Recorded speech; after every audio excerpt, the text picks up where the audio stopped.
Welcome to the channel everyone.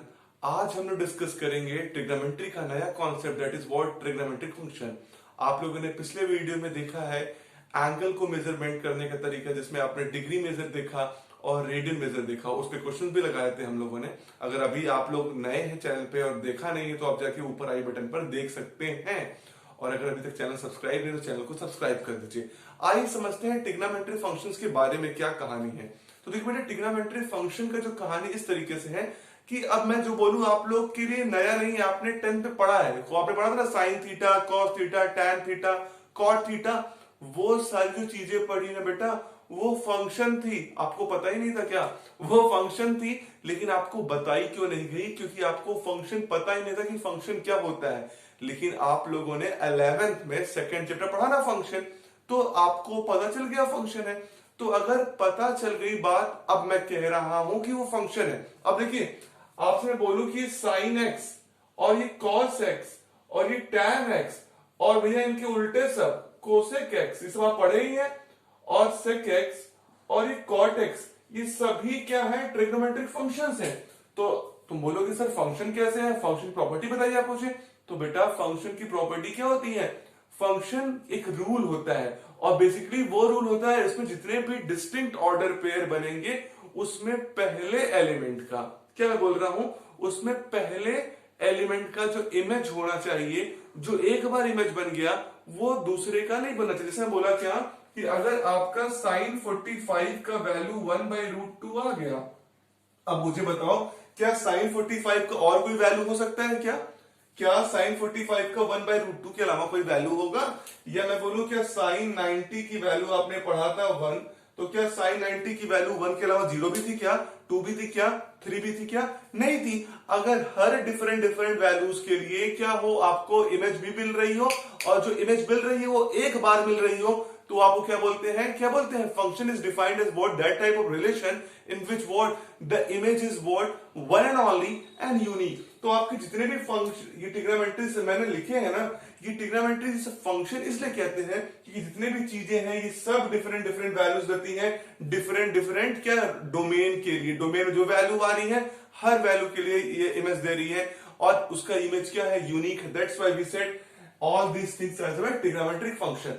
लेकिन तो क्या अगर सर यही पढ़ना तो फिर हम लोग क्या पढ़ रहे? नहीं, आपको समझना है। यहाँ पे समझना क्या है, जो आप लोगों ने क्लास 10th में पढ़ा, तो ट्रिग्नोमेट्री जो पढ़ी उसको बहुत छोटे लेवल में पढ़ा। देखिए आप लोग की जो एंगल की कहानी थी वो 0 to 90 की कहानी थी। मतलब अगर मैं कहूं वो पूरी कहानी एक्यूट एंगल पे थी। किस पे थी? एक्यूट एंगल पे। लेकिन क्या आप 0 से 90 के बीच की कहानी में सिमटना चाहते हैं क्या? नहीं।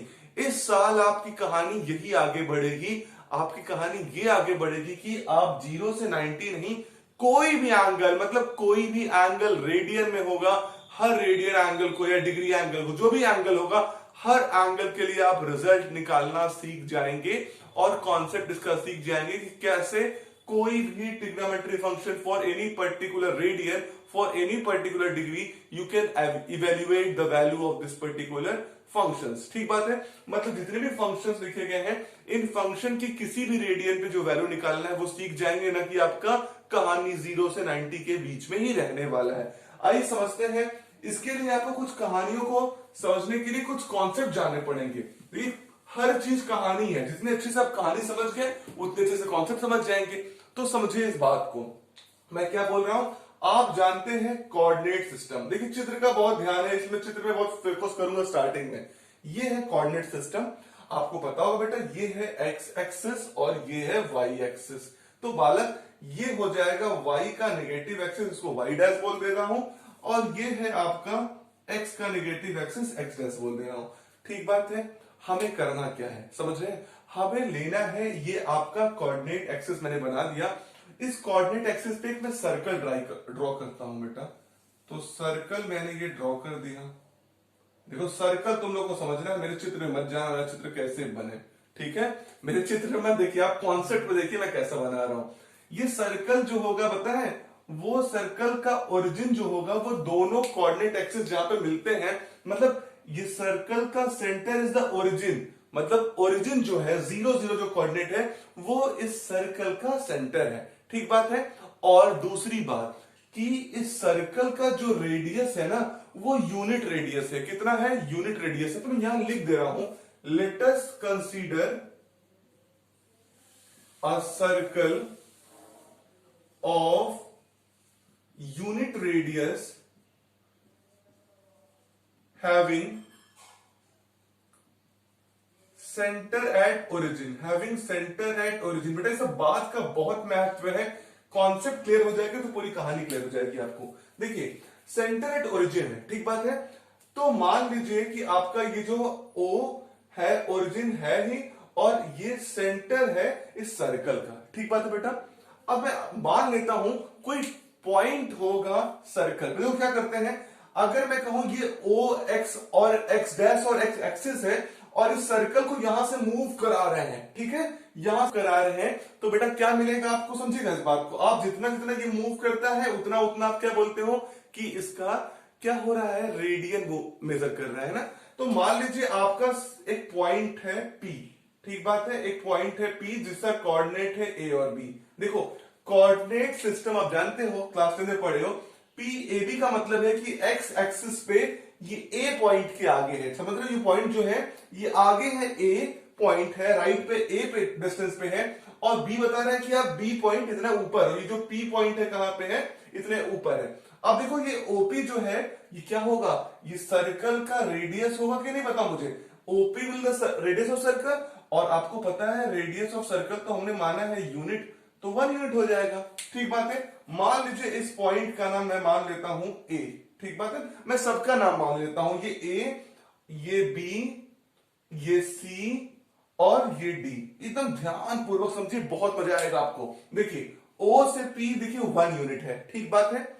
अब मैं क्या बोल रहा हूं कि ये ओ से पी जो है 1 यूनिट तो है क्योंकि रेडियस है, यूनिट रेडियस माने हैं। और ये ए टू पी जो है बेटा, ये ए टू पी क्या है आपका? आर्क लेंथ है। तो मान लिया मैंने कि ये एक्स एंगल यहां पे बना रहा है, एक्स रेडियन बना रहा है। कितना एंगल है? X radian. तो ऑब्वियस सा बात है, तुम मुझे बताओ खुद, अगर ये एक्स रेडियन एंगल यहां पे बना रहा है और इसका क्या है? रेडियस 1 यूनिट है, तो आपको पता है, आपने पढ़ा है, मैं फिर से रिवाइज कर दे रहा हूं, theta is equal to L by R. Theta is equal to arc length upon radius. तो बालक ये एपी क्या है? ये आर्क लेंथ है। तो आर्क लेंथ कितना हो जाएगा? अपने आप एक्स हो जाएगा। कितना हो जाएगा? एक्स हो जाएगा। देखो यहां से वेरीफाई कर लो, थीटा की वैल्यू कितनी, एंगल वैल्यू कितनी है? एक्स। एल निकालना है और रेडियस कितना है? 1। तो एक्स इज इक्वल टू कितना हो गया? एल। एल मतलब हो गया arc length is equal to X हो गया। तो इसको मैं रिमूव कर दे रहा हूं, आपको इससे मतलब नहीं है। तो आपने ये देखा, मैं दिखाना चाह रहा था कि जो आपका एपी है वो आर्क लेंथ है, that is equal to X. तो आपको याद होगा कि जब भी आपने क्लास 9th में 10th में निकाल रहे थे ट्रिग्नोमेट्री रेशियो से एंगल, तो एक राइट एंगल ट्रायंगल बनाते थे कि नहीं बनाते थे? थोड़ा सा बारे में कहानी लिख दूं कि let the point P having the coordinate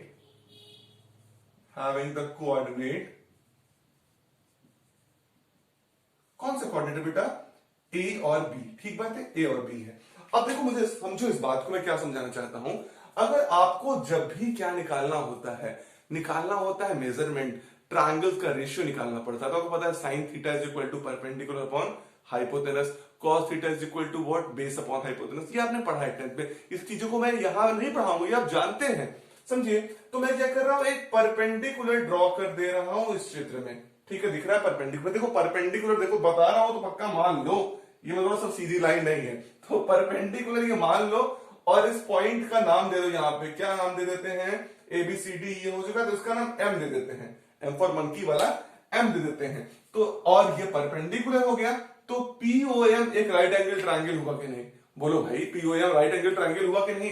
तो यहां पे लिख देता हूं, in triangle POM in which angle M is 90 degree. Angle M कितना है? 90 डिग्री है, ठीक बात है। बोलो भैया, क्लियर है ना? तो देखो एक बात समझो, अगर पॉइंट P है और AB है, समझ रहा है इस बात को, अगर पॉइंट P है और AB है, तो मतलब OM का लेंथ बता दो कितना होगा? OM का लेंथ कितना होगा? मतलब ए क्या बता रहा है, ए तुम्हें बता रहा है कि ए और एम क्या है, एक्स एक्सिस है ना। तो देखो अगर इस पॉइंट की बात करें तो ये पॉइंट का कितना आगे था एक्स एक्सिस में, ए था, तो ओ एम कितना तुम्हारा हो गया बेटा, ए हो गया। और पीएम कितना हो गया तुम्हारा बताओ, ये तो वाई था ना, ये कितना ऊपर था, बी पॉइंट ऊपर था। तो इससे तुम्हें क्लियर हो गया होगा कि ओ एम तुम्हारा ए आ गया और पीएम तुम्हारा बी आ गया, जो तुमने माना है तुम्हारा जो पॉइंट है सर्कल का, जो सर्कल पे पॉइंट है वो ए बी है, जो आगे की तरफ ऐसे रोटेट कर रहा है, मूव कर रहा है। अगर रोटेट करेगा तो एंगल तो बनाएगा ही बालक। अब समझो इस बात को, ये पीओएम का पूरा कॉन्सेप्ट हुआ। अब मुझे बता दो तुम लोग एक बात, इसका मतलब जो परपेंडिकुलर पीएम है वो क्या हो गया बी, क्योंकि एंगल सामने परपेंडिकुलर हो गया, और ओ एम जो है आपका वो बेस ए हो गया।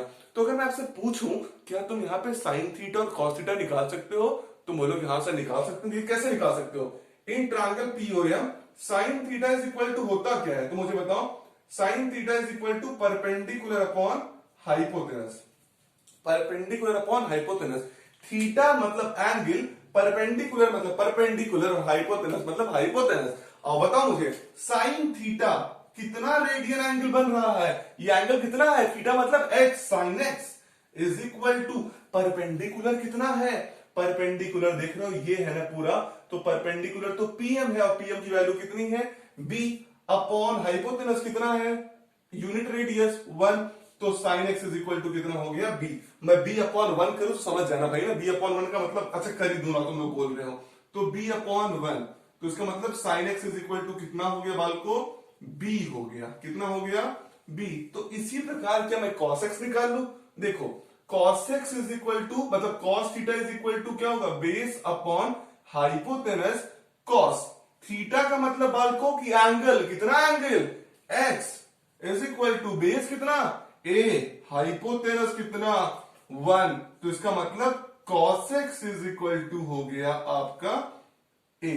याद रखिए बहुत महत्वपूर्ण कॉन्सेप्ट बता रहा हूं, मतलब ये जो आपने पूरा बताया ना, ये a जो है ये cos x हो गया, और ये जो b है ना ये sin x हो गया, ठीक बात है। आइए इसका थोड़ा यूज करिए, क्या यूज है, ये जो मैं ऊपर लिखा हूं इस सबको मैं रफ कर दे रहा हूं ताकि आपको नीचे लिखी हुई चीजों का कुछ यूज कर सके।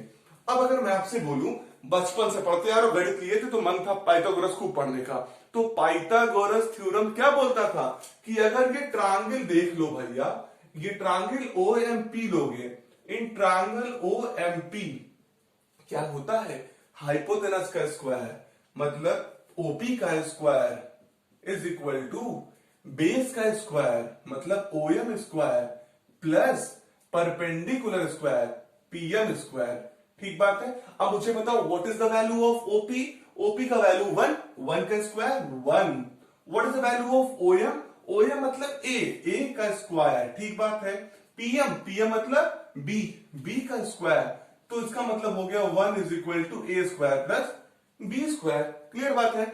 अब मुझे बताओगे तुम लोग what is the value of A का वैल्यू तुमने निकाला है cos x, तो cos x का स्क्वायर प्लस बी क्या निकाला है तुमने sin x का होल स्क्वायर, तो क्या आ गया 1 is equal to cos square x plus sine square x is equal to 1। पिछले साल यही आइडेंटिटीज तो पढ़ा था, ठीक बात है।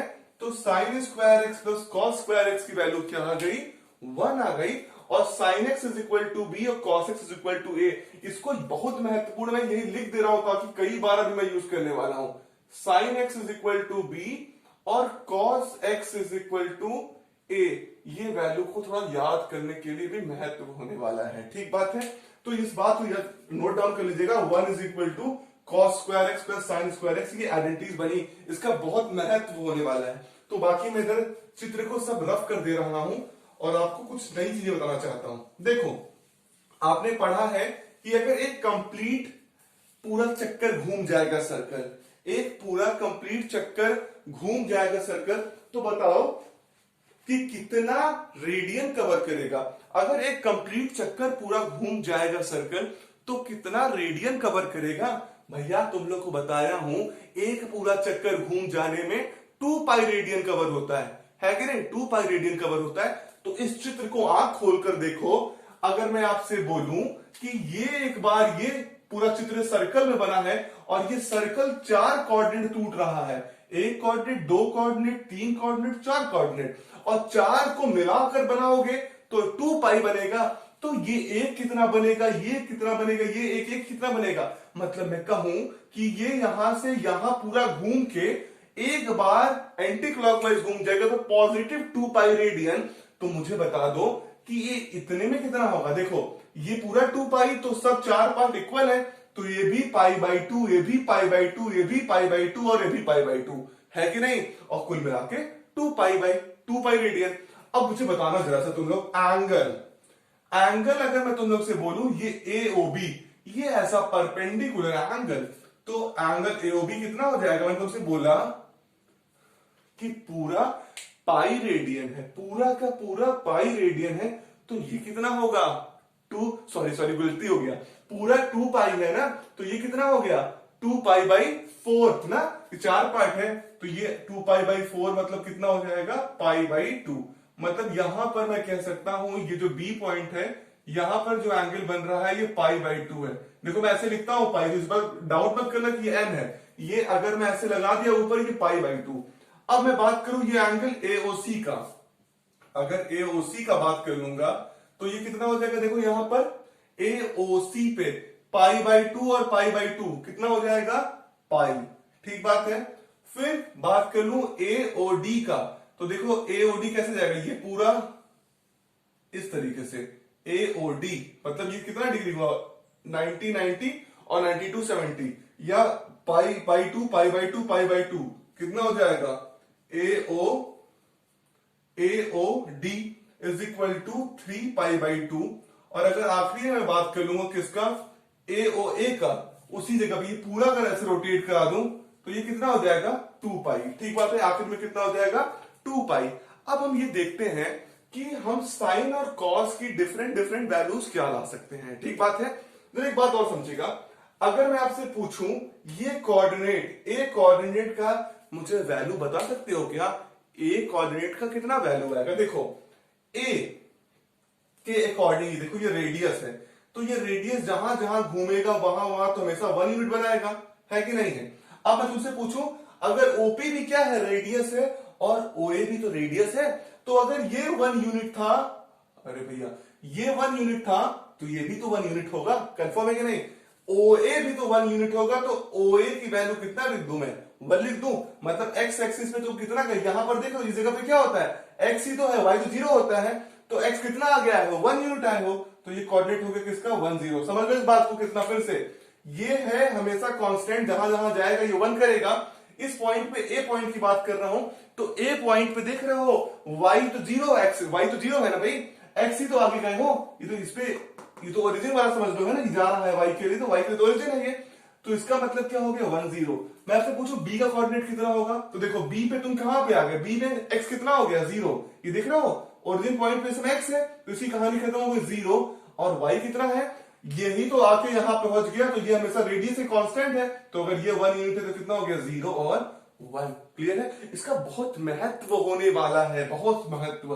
C का मुझे बताइए, C कोऑर्डिनेट देखिए इस तरफ आएगा नेगेटिव आए, तो ये क्या हो रहा है, यहाँ पे y 0 हो गया और x कितना हो गया, देखो x कितना हो गया, इधर आओगे तो ये क्या हो जाएगा, इधर आएगा 1 और ये माइनस का 1 और y कितना हो गया 0, ठीक बात है। D का मुझे बताओ, D की कहानी क्या है। D पे देखो x कितना है, यहाँ पे x कोऑर्डिनेट 0 हो गया और y कितना हो गया, तो नीचे की तरफ आ गया 0 और -1, तो देखो A 1 0 हो गया, B 0 1 हो गया, C -1 0 हो गया और D 0 -1 हो गया।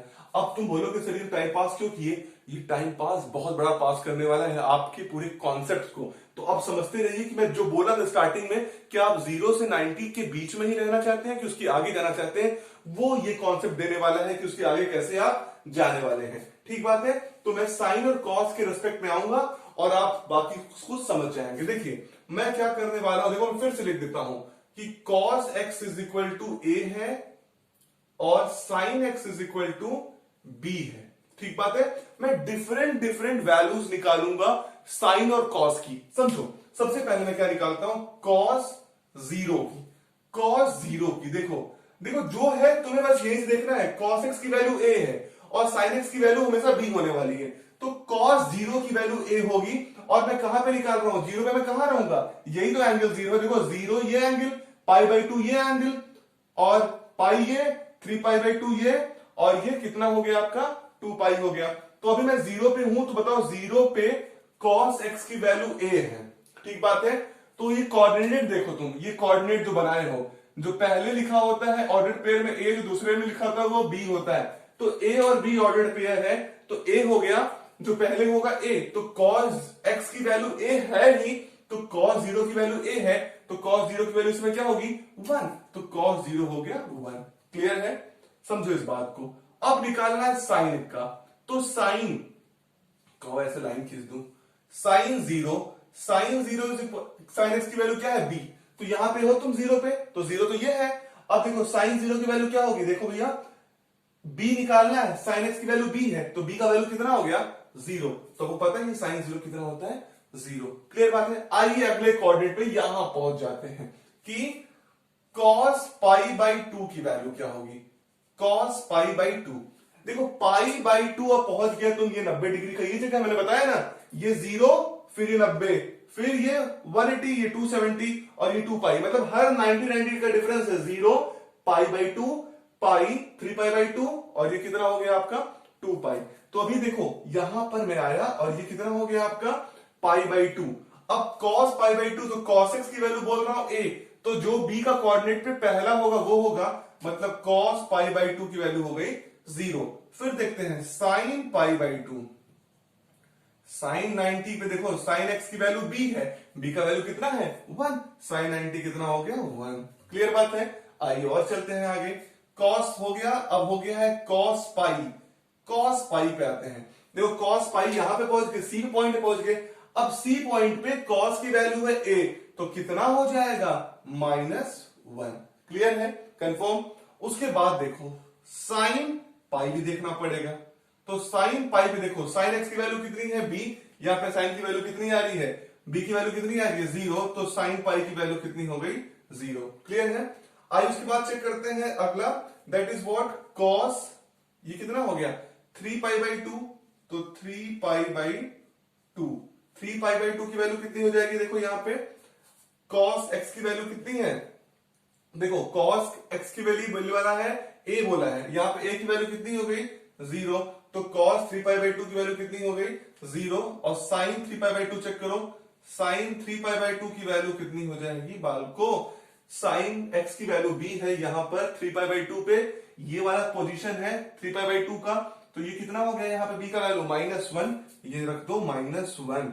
अब देखो यहाँ पे आखिरी cos 2 पाई चेक करते हैं, cos 2 पाई पे आओ, यहां पर चेक करो ये कितना होता है cos 2 पाई पे, ये है पोजीशन, जो जीरो की पोजीशन थी वही 2 पाई, क्योंकि रोटेट करके फिर वही आ गया ना, तो ये जो जगह है 1 वाली जगह, a वाली जगह, इसमें बोल रहे हैं cos 2 पाई, तो cos x की वैल्यू कितनी होती है a का वैल्यू कितना है यहाँ पे 1, तो cos 2 पाई की वैल्यू हो गई 1। और sin 2 पाई चेक कर लो, sin 2 पाई कहां तुम पहुंच गए हो a पे, यहां पर कितनी वैल्यू है जीरो, कितना हो गया जीरो। और ये जो मैं लिखा हूं, जरा इसको एक बार विजुलाइज करिए कि इसका इंपॉर्टेंस क्या है, इससे कुछ देख के आपको समझ में आ रहा है कि क्या चीज समझ में आ रही है। देखो देखोगे 1 0 -1 0 और 1, जो cos 0 की वैल्यू थी वही cos 2 पाई की वैल्यू आ गई, जो sin 0 की वैल्यू थी वही sin 2 पाई की वैल्यू आ गई। तो बेटा ये सबसे इंपॉर्टेंट बात था कि cos sin, ठीक बात है, देख रहे हो दोनों ही अपनी वैल्यूज को 2 पाई के इंटरवल के बाद चेंज कर ले रहे हैं। देख रहे हो, चेंज करने का मतलब जो है वही फिर से आ जा रहा है, means every interval of 2 pi the value of sine and cos is going to be repeat, जो वैल्यू थी वही वैल्यू आने वाली है। ठीक बात है। तो मैं इस चित्र को हटाने वाला हूं और आपको कुछ समझाने वाला हूं। क्या समझाने वाला हूं कि साइन और कॉस की वैल्यू जो है बेटा वो हर 2 पाई के बाद रिपीट कर जा रही है, मतलब जो 0 पे थी वो 2 पाई पे हो गई, जो 2 पाई पे रही होगी वो 4 पाई पे हो जाएगी, जो पाई पे थी वो 3 पाई पे हो जाएगी, जो पाई पे थी फिर वो 3 पाई पे हो जाएगी, जो 3 पाई बाई 2 पे थी वो कितने पे हो जाएगी 7 पाई बाई 2 पे हो जाएगी। मतलब हर डिफरेंस ऑफ 2 पाई पे सेम वैल्यू भी आएगी। जब आप लोग इसका ग्राफ पढ़ेंगे तो और आपको क्लियर होगा। तो अभी जो कॉन्सेप्ट है वो समझिए, मैंने क्या बोल रहा हूं कि साइन और कॉस दोनों जो है वो 2 पाई इंटरवल के बाद रिपीट कर रहा है वैल्यू। तो इसको जनरलाइज फॉर्म में लिखना पड़े कि साइन जो है वो 2n पाई प्लस एक्स की जो वैल्यू हो जाएगी वो साइन एक्स ही आएगा। ठीक बात है, मैं क्या बोल रहा हूं कि every interval of 2n pi, N की वैल्यू कुछ भी हो जाएगी, एन की वैल्यू क्या होगी 0 1 2 कुछ भी अगर आप रखोगे उससे फर्क नहीं पड़ता है। हर वैल्यू पे साइन 0 रखे तो कितना हो जाएगा 2 इंटू 0, तो साइन एक्स की वैल्यू तो साइन एक्स ही होगी। इसी प्रकार कॉस की value cos 2n pi plus x की वैल्यू भी कितनी हो जाएगी कॉस एक्स हो जाएगी। तो ये बेटे जो मैंने लिख दिया ये जनरलाइज फॉर्म लिख दिया कि साइन और कॉस हमेशा 2n पाई के इंटरवल में अपना जो रिजल्ट है या 2 पाई के इंटरवल में अपने रिजल्ट को फिर से रिपीट करते हैं। ठीक बात है, तो इस फॉर्म को याद रखिएगा, ये बहुत ही महत्वपूर्ण रिजल्ट है। अब एक बात और देख लेते हैं कि साइन और कॉस जो है वो जीरो कब कब आते हैं। ठीक बात है, किस किस इंटरवल पे जीरो आते हैं। तो पहले आइए साइन को देख लेते हैं। आप देखिए साइन 0 है, अगर यहां पे लिख दूं मैं साइन 0 की वैल्यू 0 है, साइन पाई की वैल्यू 0 है और साइन 2 पाई की वैल्यू 0 है। अगर आगे जाएंगे तो साइन 3 पाई की वैल्यू भी 0 पाएंगे। तो कुछ आपको समझ में आ रहा है, यहां से आपको यह समझ में आ रहा है कि हर पाई के इंटरवल के बाद साइन क्या हो जा रहा है 0, यह हर पाई के मल्टीपल पे भी 0 आ जा रहा है। तो अगर इसको सही सही लिख देंगे तो ऐसे लिख सकते हैं sine n pi is equal to 0 for any n की वैल्यू क्या हो जाए 0 1 2 3 एंड सो ऑन, कुछ भी होगा हर के लिए रिजल्ट देगा 0। तो ये जनरलाइज चीज है, इसको जितना याद रखेंगे उतना फायदा होगा आपका कि sine n pi is equal to 0 मतलब साइन पाई के हर क्या मल्टीपल पे रिजल्ट 0 देगा। देखो साइन 0 रखोगे एन की वैल्यू 0 रखो तो साइन पाई मतलब साइन 0 इंटू पाई, साइन 0 की वैल्यू 0, 1 रखो तो साइन पाई 0, 2 रखो तो 2 पाई इज इक्वल टू 0, 3 रखो तो 3 पाई 0। क्लियर बात है। इसी प्रकार अगर इसी कहानी को हम लोग कॉस के साथ देख लें तो देखो अगर कॉस कहां कहां 0 आ रहा है, कॉस पाई बाई 2 की वैल्यू 0। ठीक बात है, कॉस 3 इस तरफ लिख दूं क्या तुम्हारे लिए, cos 3 पाई बाई 2 की वैल्यू 0। फिर आगे लिखोगे तो cos 5 पाई बाई 2 की वैल्यू 0। तो अगर ये चीज देख पा रहे हो साइन जो था वो मल्टीपल ऑफ पाई में 0 दे रहा था, लेकिन ये पाई बाई 2 के मल्टीपल पे दे रहा है 0 और साथ साथ ऑड मल्टीपल पे 0 दे रहा है। अगर तुम्हें इसको लिखना पड़ेगा तो तुम इसको लिखोगे cos दे रहा है ऑड मल्टीपल, तो ऑड को लिखते हैं 2n plus 1 into pi by 2 is equal to 0। मतलब cos is returning what 0 at the multiple of 2n plus into pi by 2। तो cos हर 2n प्लस 1 पाई बाई 2 के मल्टीपल पे 0 दे रहा है और साइन हर n पाई के इंटरवल पे क्या कर रहा है 0 दे रहा है। तो ये दोनों बात को और जो मैंने ऊपर लिखा है इस बात को हर बार याद रखिएगा, जितना आप याद रखेंगे उतना फायदा होगा कि sine n pi is equal to 0 और दूसरा cos n pi is equal to sorry cos 2n plus 1 pi by 2 के मल्टीपल पे 0 दे रहा है। तो इस बात को बेटा आप लोग भूलिएगा मत और ये दोनों बात को भी भूलिएगा मत। अगर भूल जाएंगे तो वहां आपसे दूर चले जाएंगे कौन, ट्रिग्नोमेट्री। तो इनको अपने पास रखिए, जितना पास रखेंगे उतना आपको करीब आएंगे ये सब। अब देखिए कुछ बात को समझिए, बात को आप ये समझ रहे हैं कि आपने पढ़ा है कि आपके पास केवल ये 2 ट्रिग्नोमेट्री फंक्शंस हैं, नहीं ना भैया, कुछ और भी तो ट्रिग्नोमेट्री फंक्शन है। तो इसके लिए भी बड़ा कहानी आसान हो चुका है। तो आपने साइन और कॉस के बारे में जान चुका है। अब आपको कोसेक के बारे में समझा दूं। कोसेक के बारे में क्या, कोसेक एक्स के लिए लिखते हैं अगर आप, तो कोसेक क्या होता है, साइन का उल्टा होता है। तो इसको लिख लो 1 अपॉन साइन एक्स, लिख सकते हो 1 अपॉन साइन एक्स। लेकिन क्या हमेशा ये डिफाइंड रहेगा, नहीं, साइन एक्स हमेशा डिफाइंड नहीं हो सकता क्योंकि नीचे का जो फंक्शन है ना भैया वो अगर 0 हो गया, साइन एक्स यहां पे 0 हो गया तो पूरी कहानी 1 अपॉन 0 से नॉट डिफाइंड हो जाएगी। तो मुझे आप लोग बताने का कष्ट करेंगे क्या कि साइन एक्स कब जीरो होता है। यहां लिखा हूं जब sine n pi equal to zero हो जाएगा, मतलब एक्स की वैल्यू कभी भी नहीं बराबर हो एन पाई के, तो भैया आपका कॉस एक्स जो है कोसेक एक्स है उसकी कंडीशन सही रहेगी। तो समझ लो इस बात को, cosec x equal to 1/sin x होगा और x की कभी वैल्यू एन पाई के बराबर नहीं होगी। क्लियर है। दूसरा भाई आप लोग पढ़ रहे हो सेक एक्स। सेक एक्स क्या होता है? 1/1 cos x।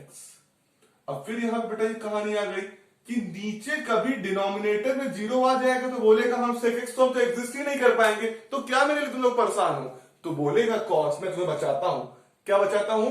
कि कॉस बोलेगा कभी भी x की वैल्यू क्या नहीं हो, x की वैल्यू कभी भी क्या ना हो 2n+1 in the multiple of pi by 2। कभी भी x कभी क्या ना हो 2n plus into pi by 2 के बराबर ना हो। जब x की वैल्यू ये होगी नहीं तो नीचे जीरो आएगा ही नहीं, और जब ये नीचे जीरो नहीं आएगा तो ये हमेशा क्या रहेगा? डिफाइंड रहेगा।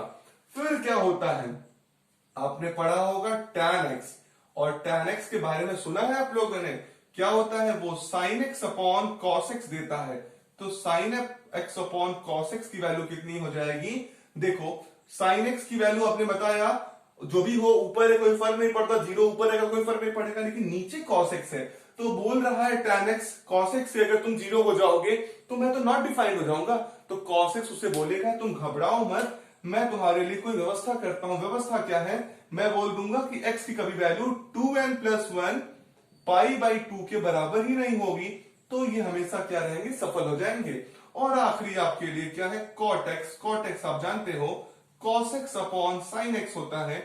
तो ये रिजल्ट आपको दे देगा क्या कि बोलेगा sin x तुम कभी जीरो मत होना, तो sin x बोलेगा मैं तभी जीरो होऊंगा अगर मैं n पाई के बराबर होऊंगा। तो मैं ये बोल देता हूं किससे? मेरे से नहीं, सबसे, कि भैया n पाई के बराबर मत होना तुम। तो बेटा ये भी चार फंक्शन है जो आप जानते हो, और sin x और cos x तो जान रहे हो। और उसमें सबसे इंपॉर्टेंट बात बताया मैंने क्या कि sin x और cos x जो है वो हर 2n पाई के इंटरवल में सेम रिजल्ट दे रहे हैं। तो ऑब्वियस सा रिजल्ट cos x और sec x भी क्या करेंगे? सेम रिजल्ट देंगे हर 2 पाई के इंटरवल में। लेकिन याद रखिएगा tan और cot जो है वो n पाई के हर पाई इंटरवल पे सेम रिजल्ट देंगे। जब इसका ग्राफ पढ़ेंगे और डोमेन और रेंज पढ़ेंगे तो मैं इसको पूरा आपको एक्सप्लेन करूंगा कैसे ही कर रहे हैं। तो याद रखिएगा कि साइन कॉस कोसेक सेक्स जो है ये 2 पाई इंटरवल में रिजल्ट सेम देते हैं, लेकिन tan और cot जो है वो क्या करता है? हर पाई इंटरवल में वैल्यूज को क्या करता है? सेम देता है। ठीक बात है। तो आइए चलते हैं अपने नेक्स्ट कॉन्सेप्ट की तरफ, जो थोड़ा सा वैल्यूज के बारे में जान लेते हैं। आपने इतना पढ़ लिया है तो कुछ वैल्यूज को जान लें कि वैल्यूज जो आपने एंगल्स के बारे में पढ़ा है, जैसे साइन एक्स, ठीक है, और कॉस एक्स। तो मैं टैन एक्स की बात कर लेता हूं, बाकी आप एंगल तो निकाल लेते हो कि पर्टिकुलर एंगल पे रिजल्ट क्या देते हैं। ठीक बात है। जैसे मैं आपसे पूछूं कि आप जानते होंगे साइन हर एंगल पे ना कि साइन 0 पे कितना देने वाला है और कॉस 0 पे कितना देने वाला है। तो अगर यहां ऊपर एंगल लिख दो तो ये देखो 0 पे ये π/6 मतलब 30 पे, बहुत छोटा जगह बन गया इसके लिए, π/6, फिर π/4 45 के लिए, फिर ये π/3 60 के लिए, फिर ये π/2 90 के लिए, और ये पाई। ठीक बात है। पाई मतलब 180 डिग्री के लिए। तो साइन 0 की वैल्यू आपने निकाला था 0, π/6 की वैल्यू तुम जानते हो 1/2, π/4 की वैल्यू 1/√2, और इसकी वैल्यू 60 की √3/2, 90 आप पढ़े हो 1, और अभी पाई निकाले थे, साइन का वैल्यू कितना आया था? 0। याद है कि नहीं? साइन 0 की वैल्यू कितना, साइन पाई की वैल्यू कितनी है? 0, क्योंकि मैंने बताया था हर पाई इंटरवल पे क्या होता है?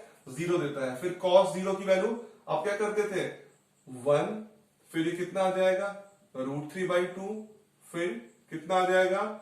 1 बाई, बताइएगा मुझे, 1/√2, याद है ये सब तो भैया आपको ना, फिर 1/2 और ये 0, और cos 180 की वैल्यू पाई की वैल्यू -1। ठीक बात है, मैंने निकाला था cos पाई की वैल्यू। tan x डिवाइड करिए 0/1, कितना हो जाएगा 0। ये 1/2 और √3/2, तो इसको आपने बहुत सॉल्व किया है। 1/√3 tan π/6 tan 30, 1/√2 मतलब 45 π/4 की वैल्यू 1 और 1/2 1/2 √3 1/0 नॉट डिफाइंड है कि नहीं, और 0/-1 0। तो अगर आप देख लोगे ना ये वैल्यू रिपीट करके tan में बोला था ना पाई के इंटरवल में रिपीट कर रही है, तो देखो 0 पे भी आएगा, पाई पे भी 0 आ गया, वही वैल्यू रिपीट करे। तुम कहोगे सर यहाँ पे भी आ गया, नहीं यहाँ पे जब ये आगे बढ़ाऊंगा तो आ जाएगा। तो sine cos tan x value आप जान गए हैं। अगर आपको निकालना हो कोसेक x का, सेक x का और कॉट x का, तो आप इनका रिवर्स कर दीजिए। कहिए मैं तुरंत रिवर्स भी कर दूं आपके लिए पल भर में, थोड़ा आपका समय नहीं जाएगा, ज्ञान तो अर्जित हो ही रहा है। फटाफट आइए करते हैं ताकि पल भर में मिल जाए आपको ज्ञान। देखिए 3 बना लेते हैं टेबल, किसके किसके लिए, ये कोसेक x के लिए बना लेते हैं, ये सेक x के लिए बना लेते हैं और ये कॉट x के लिए बना लेते हैं। अब देखो कोसेक x चाहिए तो उल्टा होता है, ठीक बात है। तो 1/0 करोगे तो ये क्या हो जाएगा, नॉट डिफाइंड हो जाएगा। ठीक 1/2 2 हो जाएगा, ये √2 हो जाएगा, ये 2/√3 हो जाएगा और ये कितना हो जाएगा 1 हो जाएगा और ये कितना हो जाएगा 0/1 0 ही हो जाएगा।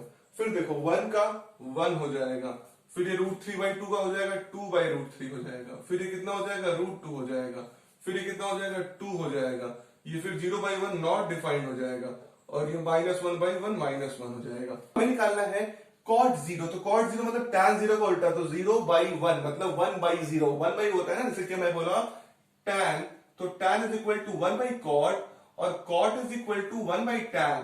तो हमें अगर cot निकालना है तो 1/tan करना पड़ेगा। तो 1/tan कितना, देखो 1/tan 0, तो tan 0 की वैल्यू 0, 1/0 इंफिनिटी, जो गड़बड़ हो गया आंसर, तो आंसर हो गया नॉट डिफाइंड।